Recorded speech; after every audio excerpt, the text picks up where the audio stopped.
Este es un video de 30 minutos de duración dividido en 3 partes de 10 minutos cada uno, donde un anciano superintendente de los Testigos de Jehová en Salt Lake City, declara en la corte, tergiversando la verdad para proteger a la Watchtower Bible and Tract Society de una demanda civil. En este video un anciano superintendente declara que expulsar es un problema congregacionalista y no un problema de familia y que los Testigos de Jehová no utilizan la palabra rechazar. Él habla positivamente de la expulsión diciendo que por cada 6 o 10 personas que es citada para declarar en la corte de sus malas experiencias con su expulsión, él, a su vez, puede llevar a la corte a 100 personas que han sido expulsadas y quienes dirán que fue la mejor cosa que les pudo ocurrir en sus vidas. Vea el video.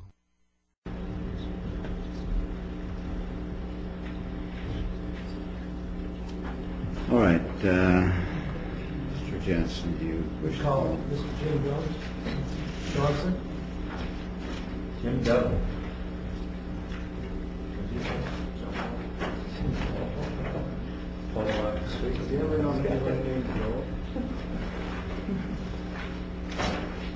Jim Johnson. Jim Johnson, thank you. Just stand up and raise your right hand. Please solemnly swear that the testimony about you that in this hearing on before the court will be the truth, the whole truth, and nothing but the truth, so help you God?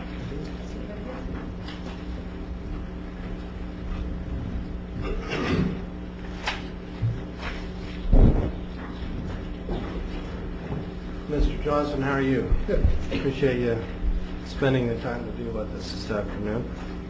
Would you please state your name for the court? James R. Johnson. Okay. And how do you know Mr. Martinez?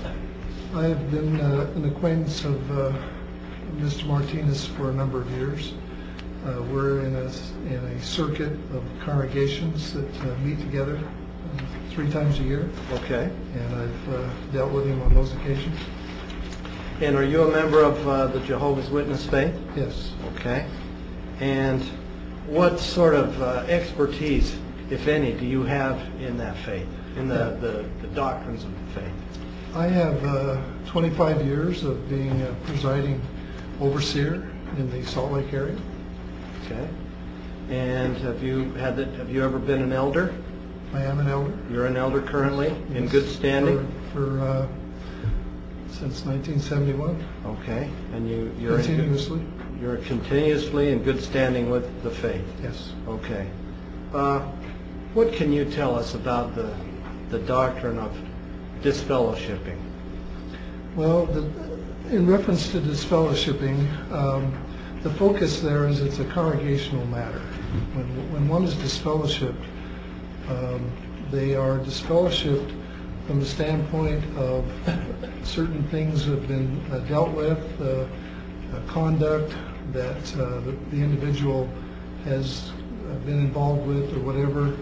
And so when one is disfellowshipped, the term fellowship means you fellowship with people. Disfellowship means you don't fellowship. Okay. So it's a congregational matter. I would like to emphasize it's not a family matter. Now, what's the distinction there? From a congregational matter, an ecclesiastical portion of this, the congregation would be involved with disfellowshipping, no longer fellowshipping with that individual.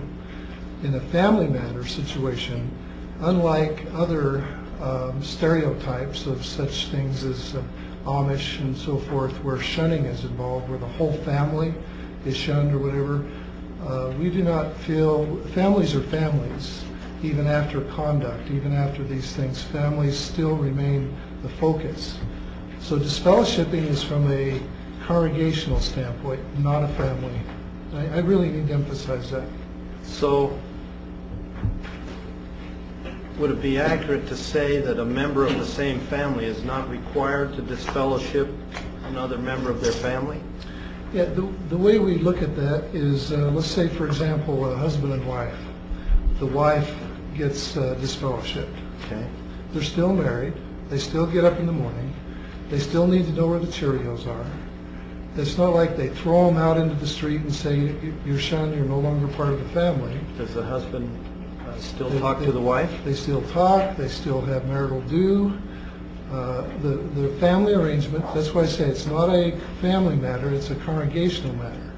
Now, when it comes to having a spiritual fellowship, that's congregational, that's ecclesiastical.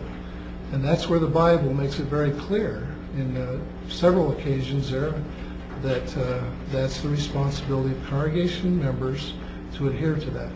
Okay. When let's take a hypothetical in a divorce situation.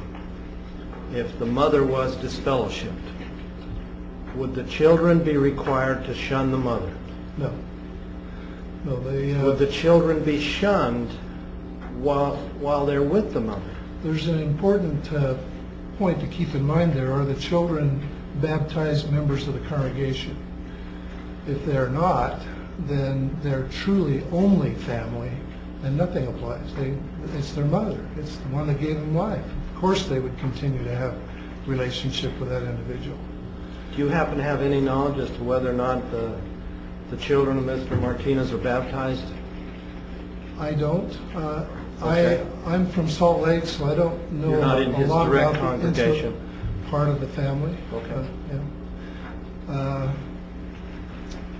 One other thing I'd like to emphasize on disfellowshipping is when one becomes one of Jehovah's Witnesses, the elders in the congregation will go through several hundred questions with an individual prior to their becoming baptized.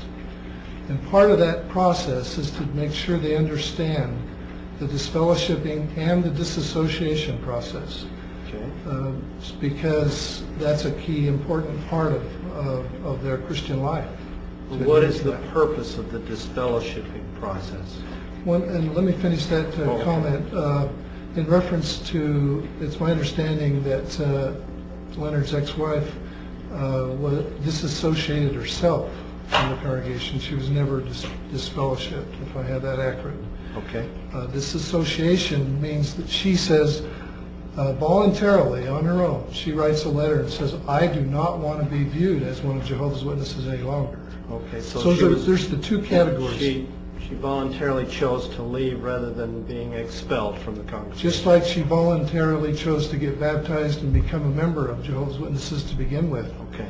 She voluntarily said, I do not want to be part of that any longer. Okay. So there's the two terms, disassociation and disfellowship, that we use. We do not use the term shun. Shunning takes on a very stereotype, including throwing family out, tarring, feathering, and all that. We treat that very similar. Most organizations that I know either have an excommunication process or a disfellowshipping process in reference to their people. Here locally, we're familiar with Sonia Johnson, who was excommunicated from the local religion years ago. People have that. That's a common thing within our organizations. Do you know of any religion that allows someone to, let's say, go against their teachings and still remain in good standing? I personally, now I'm not an expert on that. I certainly have a number of years of experience in talking to people, but Let's put it this way, is it common practice in all religions to disfellowship? That I'm aware of. A lot of times they don't adhere to their standards as closely as perhaps Jehovah's Witnesses might, or at least be talked about in that way.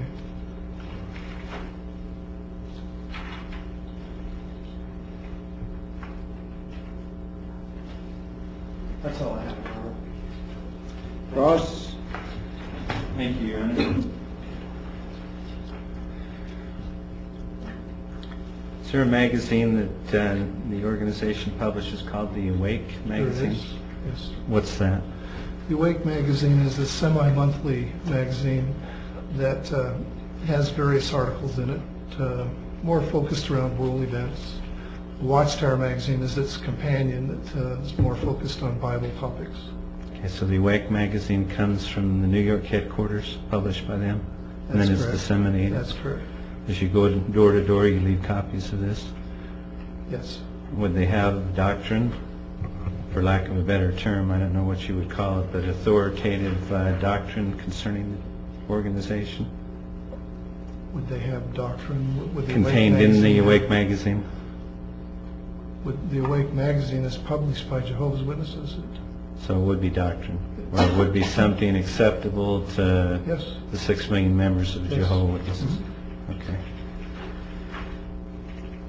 And you've been an overseer for 25 years? I've been an overseer for 30 years. 30 I've been the years. presiding overseer in Sugar House area for